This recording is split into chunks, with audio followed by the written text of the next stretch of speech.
hi về ni som hi pathum sang hi som hi pathum sẽ còn Mizoram solar pen lian per tur antina tur muna kaloni kan suak deuh chia sẽ còn kan theng thau chia gì cái này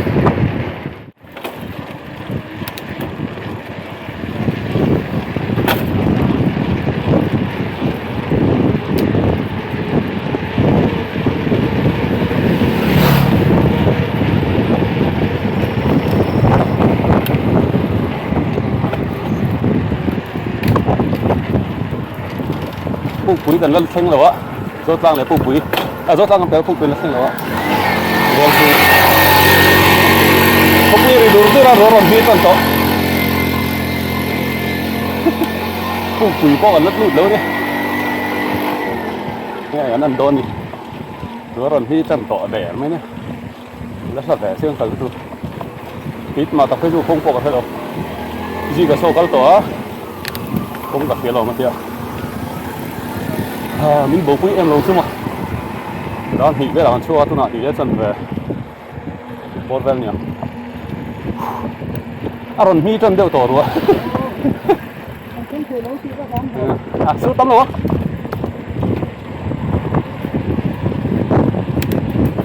sưu tấm lâu tụi ra ngay phát tăng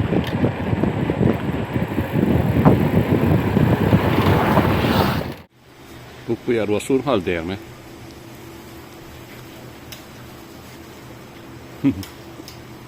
cái nó bằng cái nó bằng race na bạn như mi ha rồi khác vẽ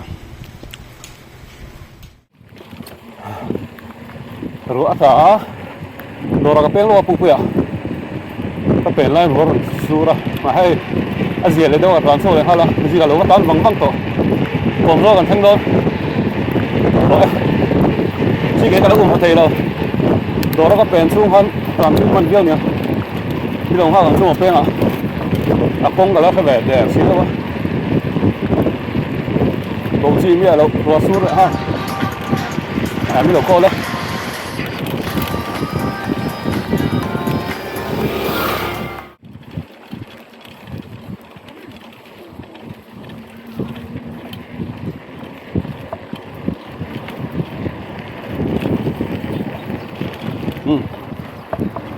tôi lại có gì cả lỗ mà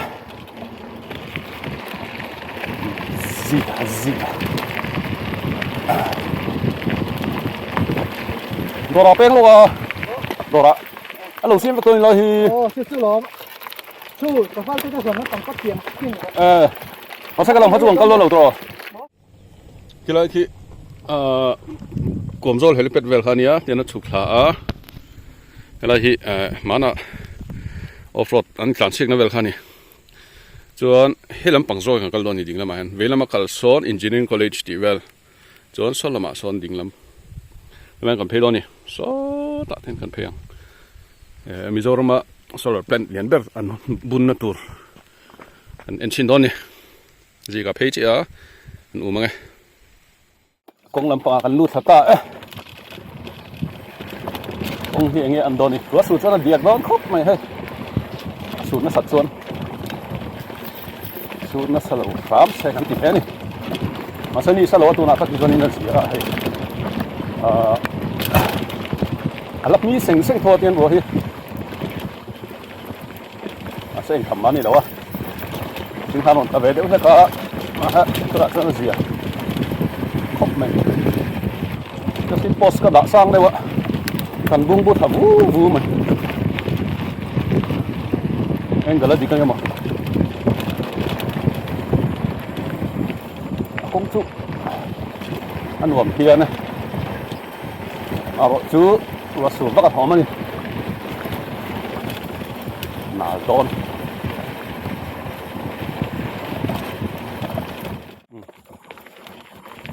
công chú tiếng ăn đỡ ngất thì là nhỉ sụp over chú này đó mà sẽ chụp về điệu par anh vẫn điếc về lại anh lại gió ấy nói tục điếc cần đai bị lẩu khăng lang ạ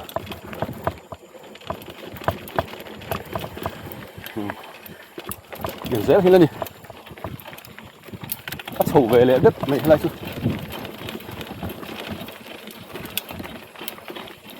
sầu thi là quá sụp lẹ đó này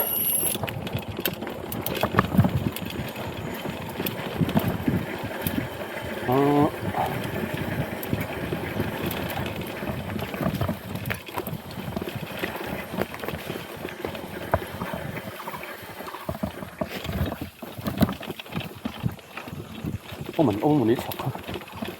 thì sao cái những đậu này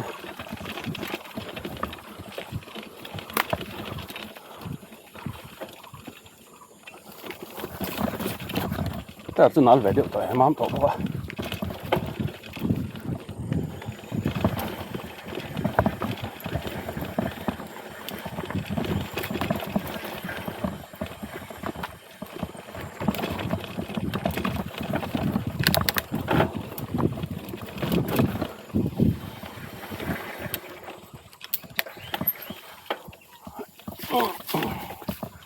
đại bút ngay là sẽ chán máy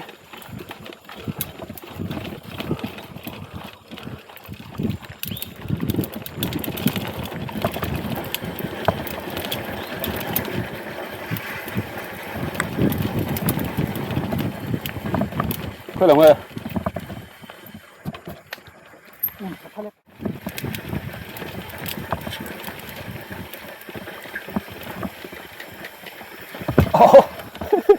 이걸 얼마 있지?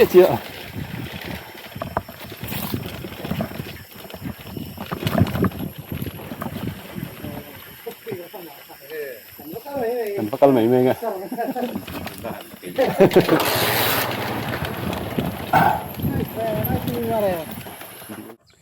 lal ruang lùi cor anh tí là gì lại thằng về không nghe gì có thấy đâu thằng về là con này hay cũng còn sầu về lại hết cả lại thế forest gate nó mình yêu mà cần tiềnตัวsầu về thế ta lại hít sầu thứ nhà phiêu rồi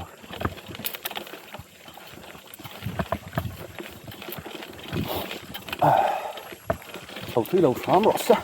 cái khổ lông hấp sầu đỡ mất hết rồi sầu ụt như xí đâu đi có gì phải hố anh tỏ ra hai hình vẫn tỉnh mấy lên anh tị mấy ngất này thôi không gì à anh sao em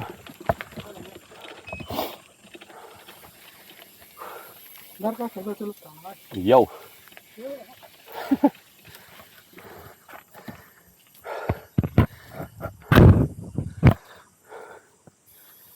đó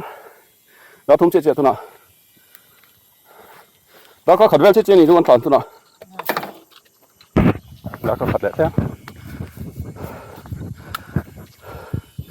anh cũng uổng thế mày đó có khẩn xuống tròn sản tội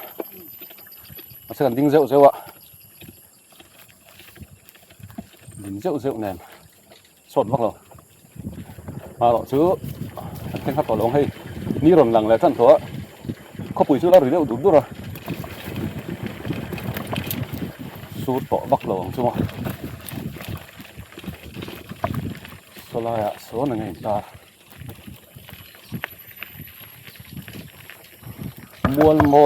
muôn môi turning point turning point apa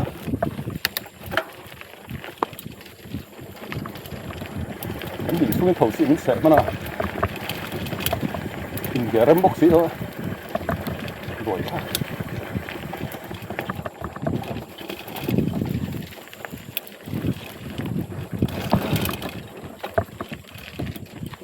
red cồnยินเสียเขาเลยฮะเรดโกนเนี่ยเรดถอนเนี่ยไม่มีน่าเสียด้วยว่าอันนี้จะเสียอาเซีย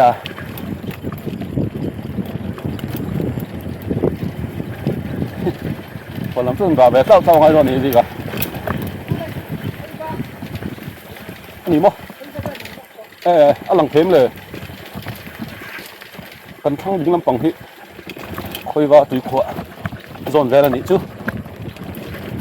กวนเวลลำทีโลจะปุ้ยจะเอาโลโซโลตาเลยฮะอะไรโลเขาอะไรจะเอาเห็นมีแบบนู้นฮะ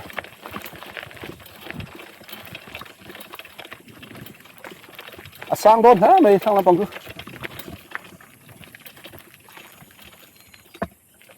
งรอหลังเด็ดทิ้งกันเสียกันนั่นชินเนาะ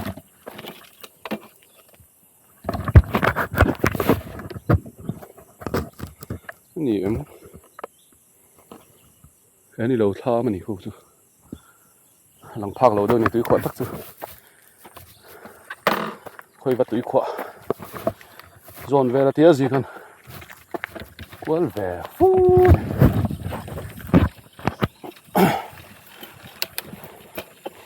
กันชั่วข้ามตัวไหนไหนแต่ปกันหาไม่หรอ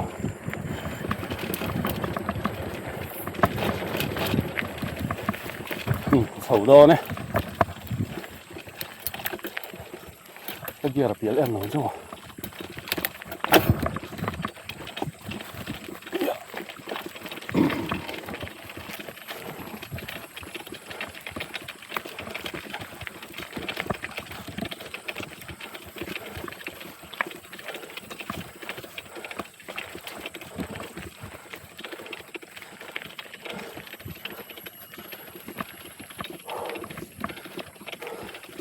อะไรที่มีติเส้นแค่เดียวมั้งน้องมาสลักไหนไปเดียวหรอตัวสักสลักใครต่อ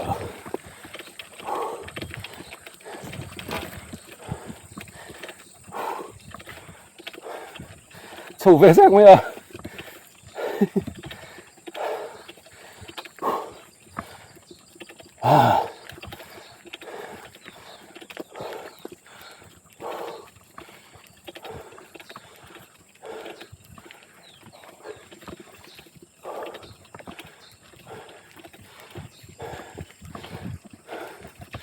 มันจีนริเวอริงดู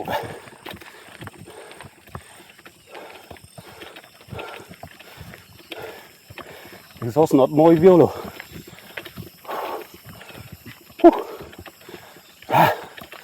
ช่วงแรก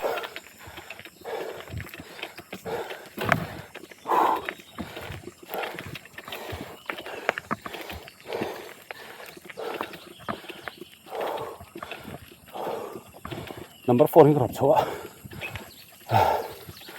หลักครบ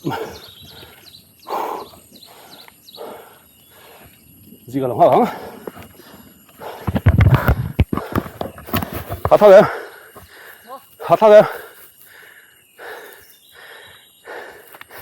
นี่ครับชัวหาท่าไว้เด็ดวันนี้มั้ง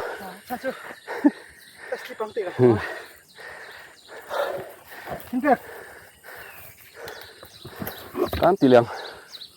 วีก็อินพุตนะเฮ้ยเป็นรถทุ่นสวยอ่ะคงสวยจนเป็นรถที่กันแห่ไปซะทั้งหมด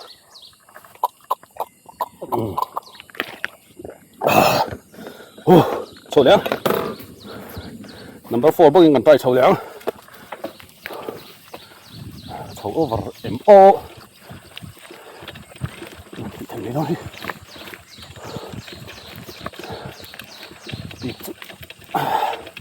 หลักลูกช้ำหน่อย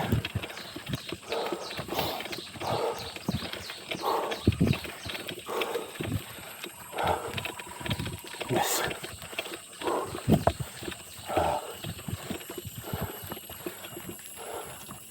อันนั้นถูกเลย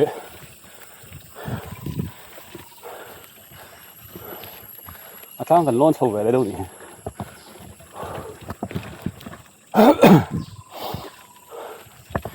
นี่สารวัตรสิ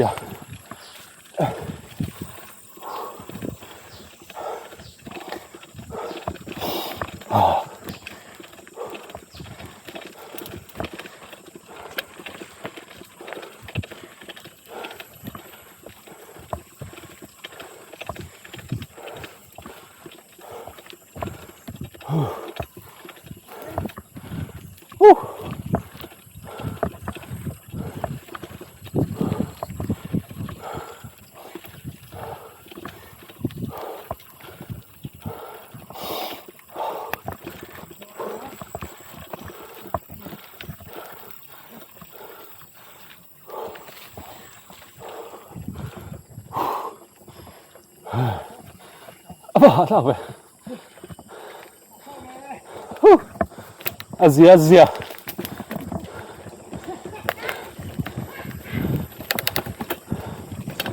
Ni selalu azia kok mah. Sulu boka.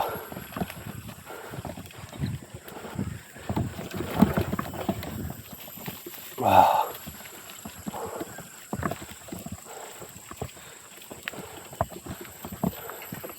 Cái này ông thấy sao bị không hề?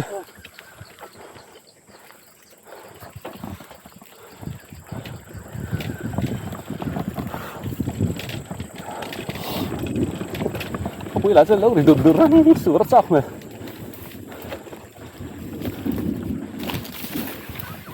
Sửa đầu gần chắc lâu hay như này.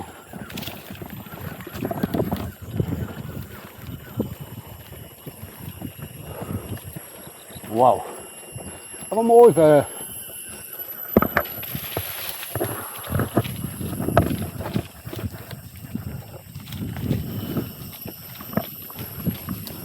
Tôi tham tham thật đấy mình.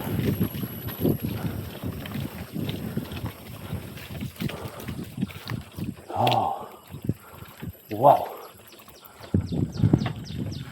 Wow. Lắp thấy rác tụi nghe. Thế nói về lại em nào. So nghe tiếng phải không thấy rác gì mua. So lắp thấy rác đó mà sẽ lại cái đủ tao to nhiều.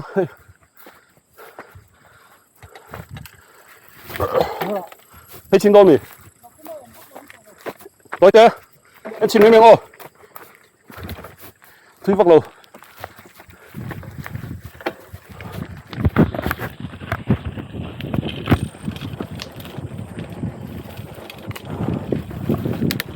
Tiếng nghe ổn thế. Ê, đi huồn nó tổ không có. Để ăn ông thằng ạ, nó chụp bọc công. Huồn lũ thằng nó thì mới thể. Chuan hay là mình tiếng nghe ổn. Chụp lâu mà. Lên lắm bằng tị ông lỗi. Mi huồn vào thâu bóng cả đừng.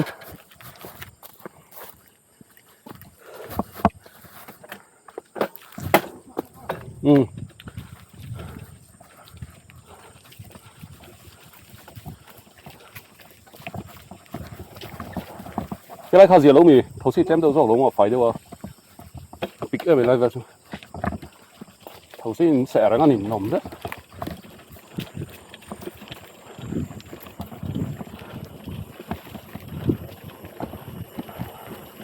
Anh ấy tấm lâu mà sẽ thật khá rất lắm.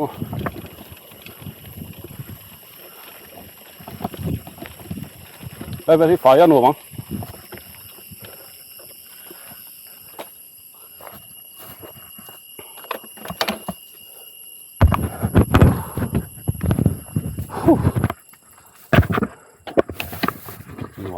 Nua mẹ. Đã thum là cái sông thum bầu con nhẹ rõ ràng thả. Công án là họ đón thất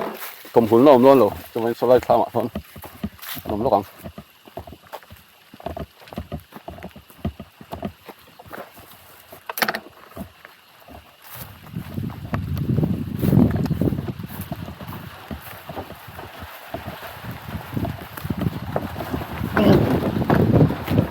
Cho hai tấm đi cái đường này rồi.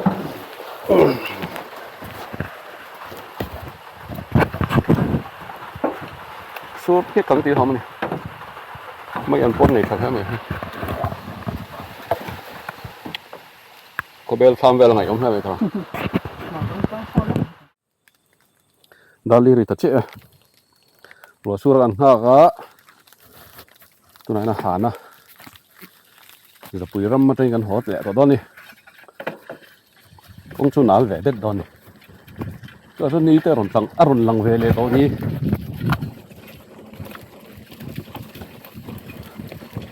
nào lúc tục lâu tôi ra ngay á số tầm bắc lâu á mà số chân lại à cho nên là thì nào to vẻ biết mấy thế này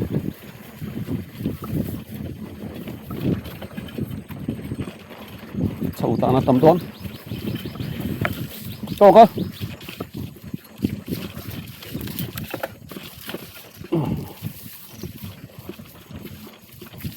rồi đồ vẫn phải đâu á cần ha tham han biết sòm bằng sòm hị về cho ăn chuông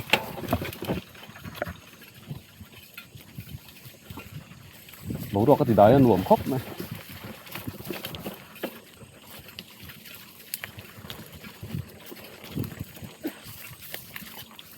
ni chú một thằng đó ni lại tăng về chứ mà hắn thì tắc xe cho ni thằng đó khóc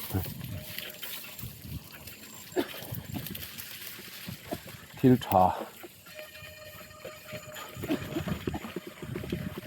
trà tắc cái này thấy đó nhỉ hay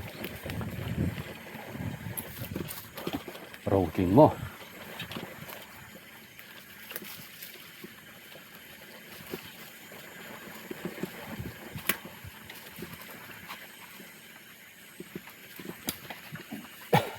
nào rách cái này mà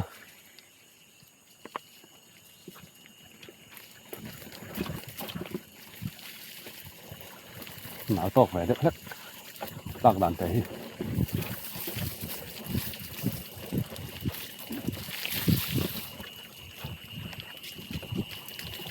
tôi xin thể lại lúa này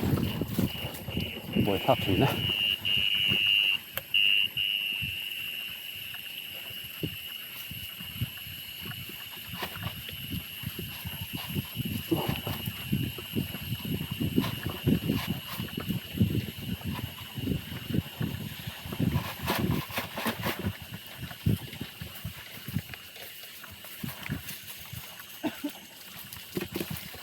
xì từ sáng rồi các bạn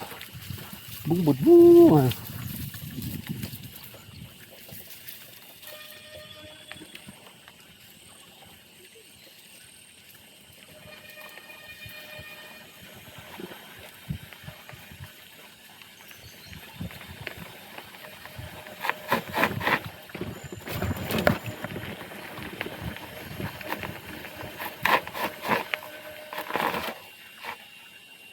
nào về đất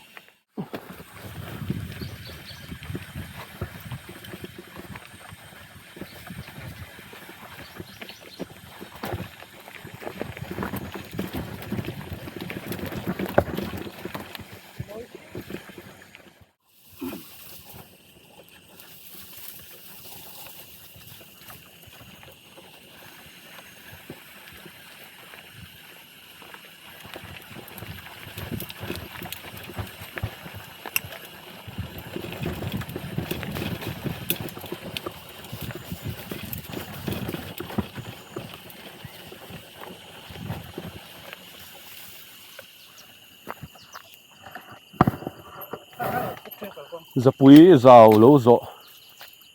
nghe dâu ta ngày thế này bút thiên cũng mua đi đâu ăn cái chiếng to lỗ bút thiên cả nó đấy to quá nó trên cái in cũng do trên sẽ có nó cần cần lại sẽ có nụ lại thằng ta sang cả là ta sao thì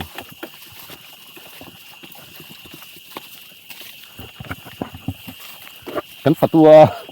cái lệ tụi tụi cái khó cái lệ thế là vọc sao âm mi tại lộ thiên thì cái phần này á khờ gì lâu á âm mi tại thì cái lẩu phết xí lẩu mi lẩu ông ấy gì lẩu sặc sặc này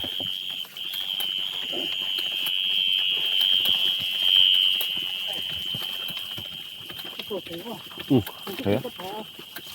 gì à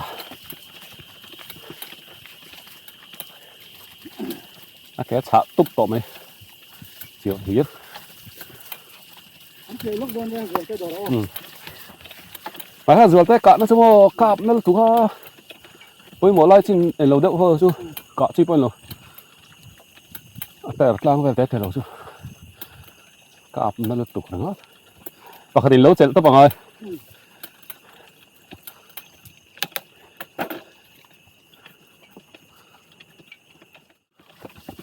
phiến tầm vóc lâu như rồi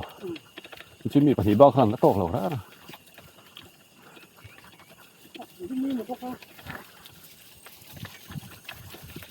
dâu trang ra mình đi nhờ cú hơn phải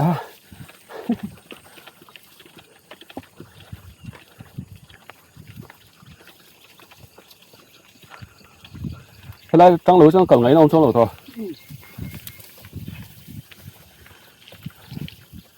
đấy chỉ nó mà tăng vào cuộn lũ đấy ngay thì là nữa cục bịch thành lối tới poso thấy được tí về số một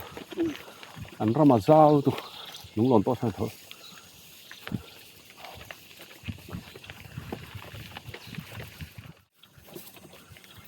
cái này tập hết hồi là mấy chú bọc về đâu chú sốt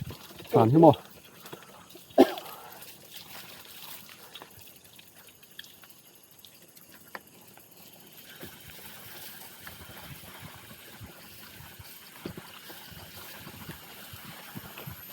ăn đủ lẽ này này chứ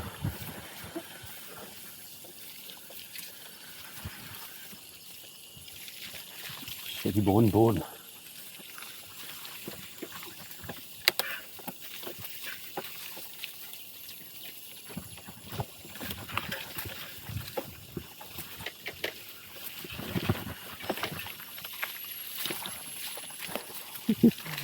tí lại gần tay lử về đến cái gì đập phá để rồi cái gì hỏi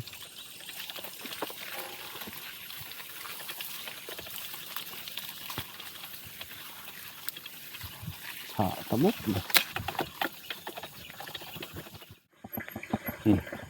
gì cả học lúc ạ còn thêm chúa tại số mình chưa rồi skip thế là còn đâu nào về đâu bốc này rồi chưa đi sơ sự cũng trả ăn đồ về lại không à rồi xin rất mình bị ốm thể đâu ạ trừ vàng nghìn cái đầu hàng chữ rồi này thu kém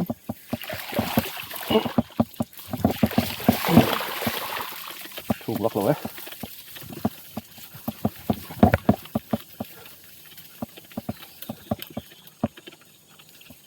rồi phone cho mình kể chút xả đủ thế vậy rồi khi nào công em tham sâu à thì anh Việt phải vẹt miệng lý còn đặt lóm liền thì trọ khóc này thì chống vào thọ mà làm bằng nhìn cái tăng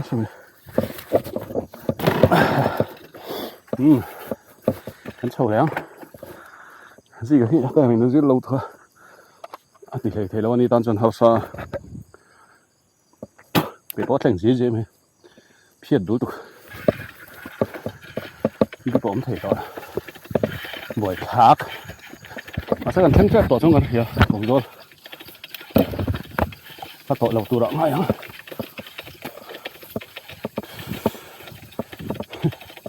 chỉ đến nó vòng đấy ăn biệt nó sâu tụ cái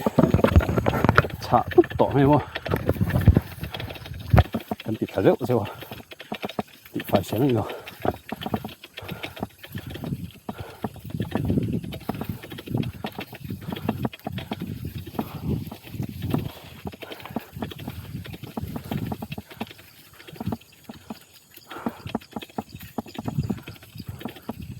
đấy thì lẳng to lắm sạc ấy cái này thì phút sạch nữa là chắc nó vào ông tội thanh đòn bận rộn thêm tay gì sao chứ cái này slow về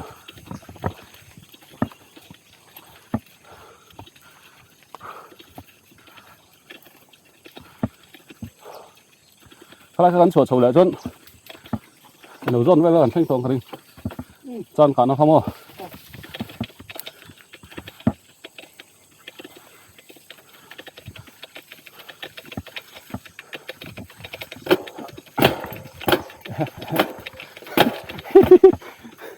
cái gì rồi bao đỉnh rồi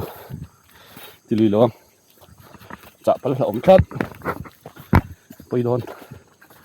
chả vậy rồi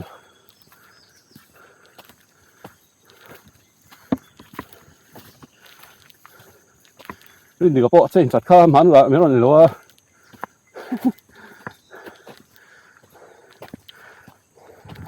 กัดตัวส้มthấy chưa nhưng mà hắn vô cái này đâu khác đi mà cái sai cả thứ rồi khác chứ từ bộ lại nào nè rất nè cái thứ này đi về viếu thôi à ha cả thứ luôn cái gìกันแล้วไปตู้về chút tiền thế chỗ thì à phal vắt luôn nè nó lại đâu rồi thì chẳng lóc khi tội thanh đôn cái lái chuột xuống tán tất thể con cái lái chặt là hắn lầu xiêm tội đấy ha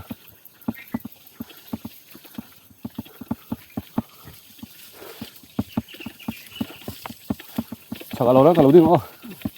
ăn nặc lọ thích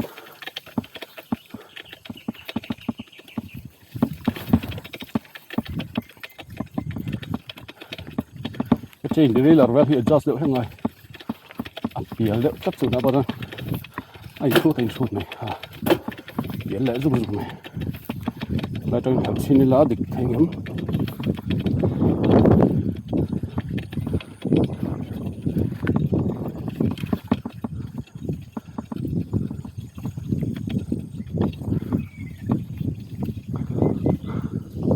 bố đốc chân luồng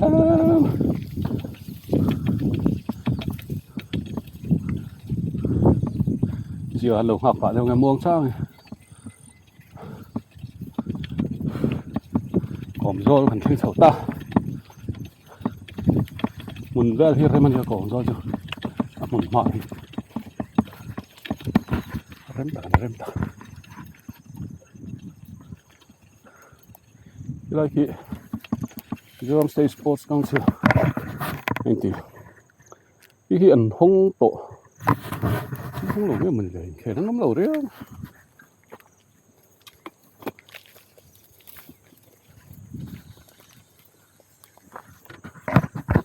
thì đây làm thế mà khi mình tàu thì tàu thì Mizoram thì ha Mizo sap ho Mizo video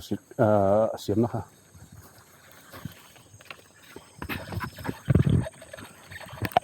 thì khát xuống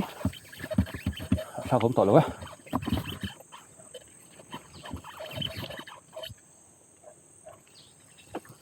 sao rồi ta lâu lên không ai mặc chung mà phụ phải đậu độ chơi đi tru lướt sao rồi ta mà tôi xỉn nè saoปุ๊บไม่เนี่ยเก๋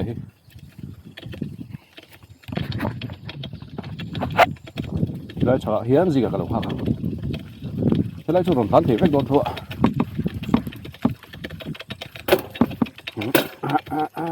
lần thịt nó sao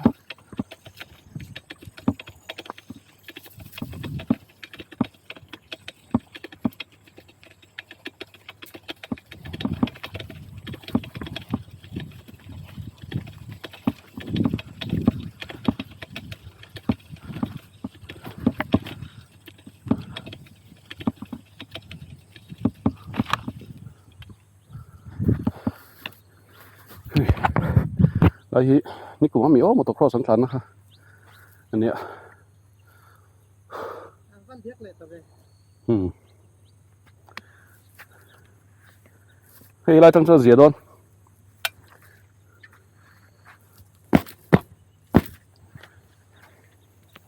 เสียโฉโดนนะ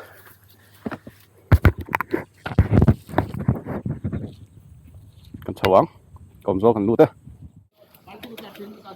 anh hiểu lại gần thanh chuộc ta cái này có hơi đỏ xuống nhiều nó chỉ là ôi trời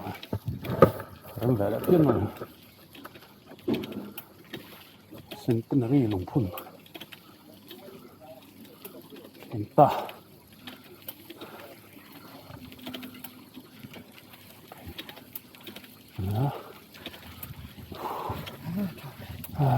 turun deh. Sila aja.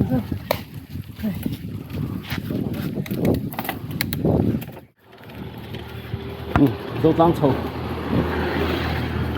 bây giờ rồi thì mình cũng phải sắp xếp đó đó là Aeroplaza lại thắng lợi hơn nha thì nó là hơi ổn nữa lại cái đó hết số cái rồi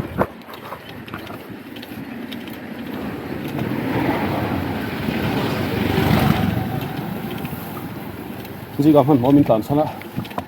anh chụp về Big Bang Sài Gòn chụp tha bán thẻ tại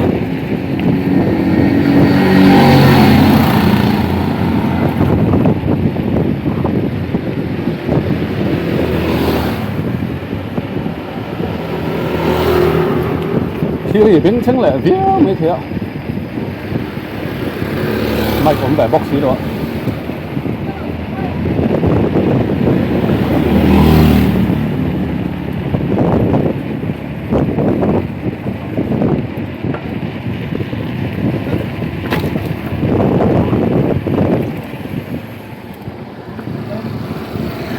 Vamos.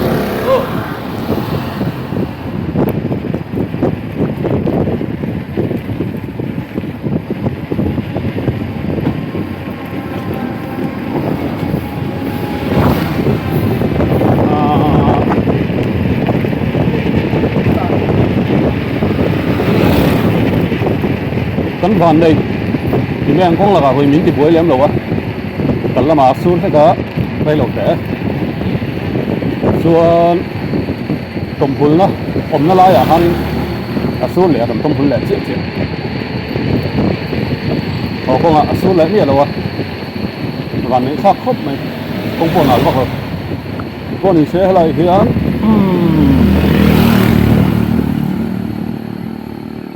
một sa rét thân đây nha sai kinh chuẩn lý nghĩ ngay một sa rét vấn đề chút mà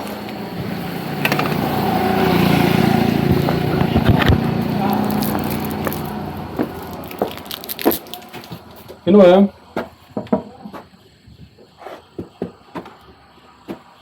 một sa rét không em một sa rét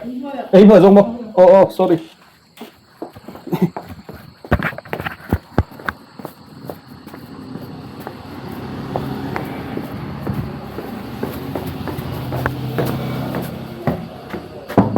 Ini mah em, một sợi không em, mấy con, nó có cầm béo luôn rồi luôn đúng không? Hey đúng rồi, lên thì lên,